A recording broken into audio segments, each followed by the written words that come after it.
বিহারে ভোটের আগে কল্পতরু প্রধানমন্ত্রী নরেন্দ্র মোদী উদ্বোধন করলেন মুখ্যমন্ত্রী মহিলা রোজগার যোজনার। মাসে 10,000 টাকা পাবেন 75 লক্ষ মহিলা।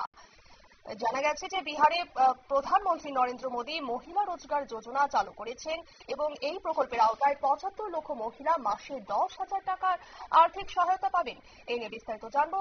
আমাদের সঙ্গে যুক্ত হয়ে গেছে প্রতিনিধি সৌম্য মুখোপাধ্যায়। সৌম্য, কি জানতে পারছো?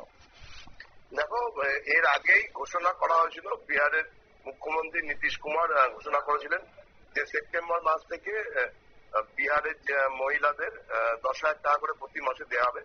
আজকে সেই প্রকল্পের আনুষ্ঠানিক উদ্বোধন করলেন প্রধানমন্ত্রী নরেন্দ্র মোদী। ভিডিও যে তিনি এই প্রকল্পের উদ্বোধন করেন এবং তিনি এই প্রকল্পের উদ্বোধন করে বিহারের যারা মহিলা আছে তাদেরকে অভিনন্দন জানিয়ে বলেন যে নবরাত্রির পবিত্র উৎসব শুরু হয়েছে, আর এই সময় নারী শক্তি সম্পূর্ণ জাগৃত থাকে।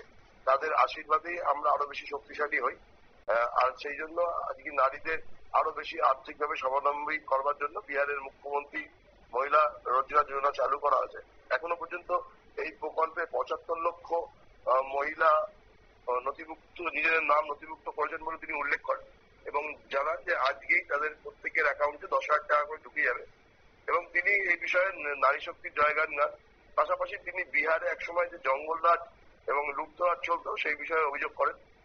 তিনি দাবি করেন যে সম্প্রতি এক প্রাক্তন প্রধানমন্ত্রী দাবি করেছেন যে একসময় দিল্লি থেকে 1 টাকা পাঠানো হলে বিহারে সাধারণ মানুষের কাছে সেটা 15 পয়সা হয়ে পৌঁছত।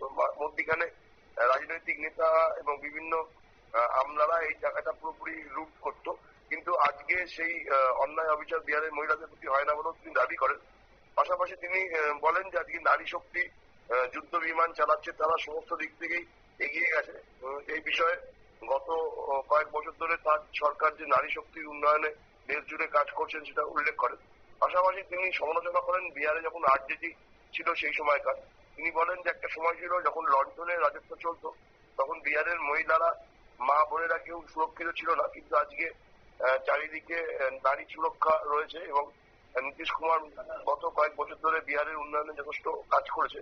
বিহারের রাস্তার ঘাট এবং স্বাস্থ্য পরিষেবার পরিবর্তনই তার অন্যতম উদাহরণ। পাশাপাশি এই বিষয়ে তিনি বিরোধীদের তীব্র আক্রমণ করেন যে দেশ জুড়ে একটা অরাজকতা সৃষ্টির চেষ্টা করছে বিহার বিরোধীরা এবং বিহারের তার প্রতিফলন দেখা যাচ্ছে। তারা কোন রকম ভাবে সাধারণ মানুষের কোনো সামাজিক কাজের মধ্যে থাকে না, কিন্তু সরকার উন্নয়নে কাজ করলে সেখানে তারা বাধা দেয়।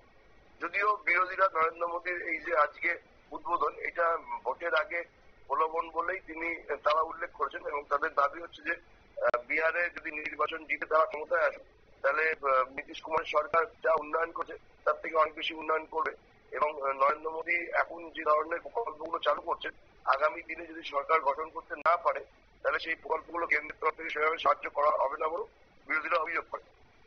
ধন্যবাদ সোমা। আপনারা শুনলেন এক প্রকার বিহারের মহিলাদের আর্থিকভাবে স্বাবলম্বী করাই মুখ্যমন্ত্রী মহিলা রোজগার যোজনার এই প্রকল্পের উদ্দেশ্য। আর এই প্রকল্পের আওতায় প্রায় 75 লক্ষ মহিলা মাসে আর্থিক 10,000 টাকা পাবেন বলে জানালেন। নিয়ে নিচ্ছে ছোট্ট একটি বিজ্ঞাপন বিরতির সঙ্গে থাকুন।